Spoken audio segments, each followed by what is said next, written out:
Representative जे आहे आमची सर्वोच्च संघटना एफएमआरआयच्या निर्देशनानुसार आज जळगावला धरणा डेमॉन्स्ट्रेशन करतोय आणि जिल्हाधिकारी साहेब मार्फत माननीय कामगार मंत्रींना आम्ही निवेदन देणार आहे।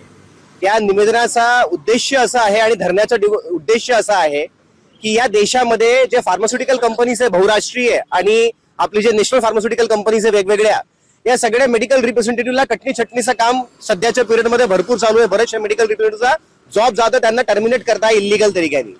आणि त्याच्या प्रामुख्याने जे आहे जर बघायला गेले तर असं का होत आहे, कारण या सरकारने जे सेल्स प्रमोशन एम्प्लॉईज ऍक्ट आहे मेडिकल रिप्रेझेंटेटिव्हला ज्यांनी सर्व्हिस वर्किंग आणि सर्व्हिस कंडिशन ज्यांनी डिफाईन केलेले, त्या सेल्स प्रमोशन एम्प्लॉईज ऍक्टला या सरकारने 2020 मध्ये लेबर कोड 4 लेबर कोड बनवून खास करून ऑक्युपेशनल सेफ्टी आणि health and working condition code bill बनवून त्यामध्ये रिपील केलेला एसपी ऍक्टला।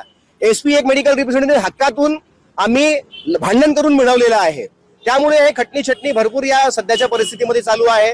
दुसरी गोष्ट की आज या पूर्ण देशामध्ये आज आझादीच्या एवढ्या वर्षानंतर मेडिकल रिप्रेझेंटेटिव्हच्या कामाचं स्वरूप निर्धारित नाहीये।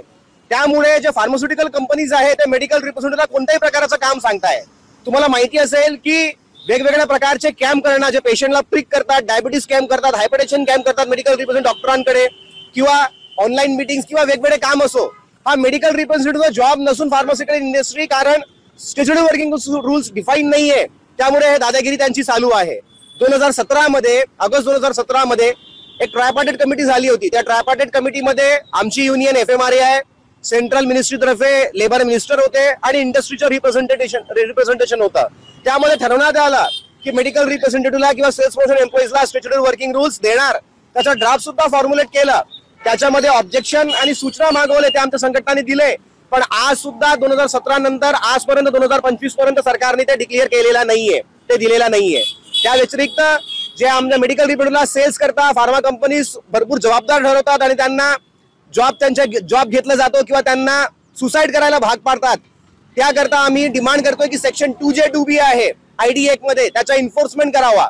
1982 मध्ये सेक्शन 2J2B जे आहे आयडी ऍक्ट मध्ये अमेंडमेंट झालेला आहे, पण अजूनपर्यंत कोणतीही सरकार त्याचं इम्प्लिमेंटेशन करत नाहीये।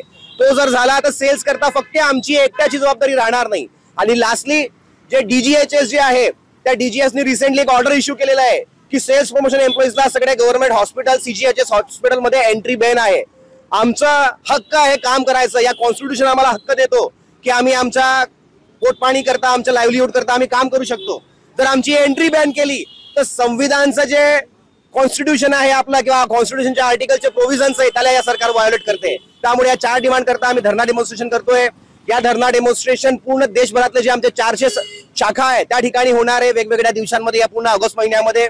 आणि याच्या व्यतिरिक्त जे आहे पुढच्या महिन्याला आम्ही जे स्टेट कॅपिटल्स आहे त्या स्टेट कॅपिटल्स मध्ये निदर्शन करू, या सरकारला जाब विचारू। आणि आमची जी पुढची रणनीती ठरलेली आहे, आम्ही येणाऱ्या दिवसामध्ये दिल्ली आणि मुंबई 17 नोव्हेंबर आणि 18 नोव्हेंबर या 2 दिवसामध्ये या सरकारला जे आहे या जाब विचारू, मोठी रॅली करून धरणा डेमॉन्स्ट्रेशन करून या सरकारला या लेबर कोड मागे घ्यायला लावू। आणि माझं नाव रितेश शहा, मी आमच्या जे सर्वोच्च संघटना एफएमआरआय आहे त्याच्या कार्यकारिणी सदस्य आहे।